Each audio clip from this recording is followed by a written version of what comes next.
যারা এ প্রস্তাবের বিপক্ষে আছেন তারা না বলুন। আমার মনে হয় হ্যাঁ জয়যুক্ত হয়েছে। যেহেতু এ দাবির উপর আলোচনা না করার ব্যাপারে নোটিশদাতা মাননীয় সদস্যগণ সম্মত হয়েছেন, সেহেতু এটি সরাসরি ভোটে দিচ্ছি।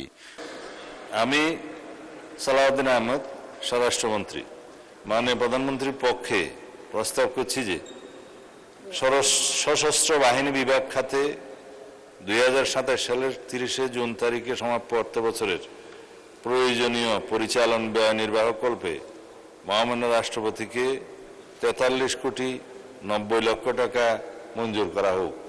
প্রতি সপ্তাহে সর্বোচ্চবার বিকাশ পেমেন্টে 50 জন হবেন পেমেন্ট চ্যাম্পিয়ন। জিতে নিন টিভি সহ আকর্ষণীয় সব প্রাইজ।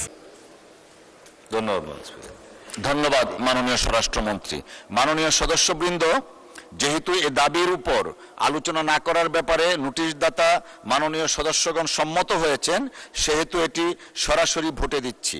মহান সংসদের সামনে প্রশ্ন হচ্ছে, মাননীয় প্রধানমন্ত্রীর পক্ষে মাননীয় স্বরাষ্ট্রমন্ত্রী জনাব সালাউদ্দিন আহমদের প্রস্তাব মতো সশস্ত্র বাহিনী বিভাগ খাতে মহামান্য রাষ্ট্রপতিকে অনধিক 43,90,00,000 টাকা মঞ্জুর করা হোক।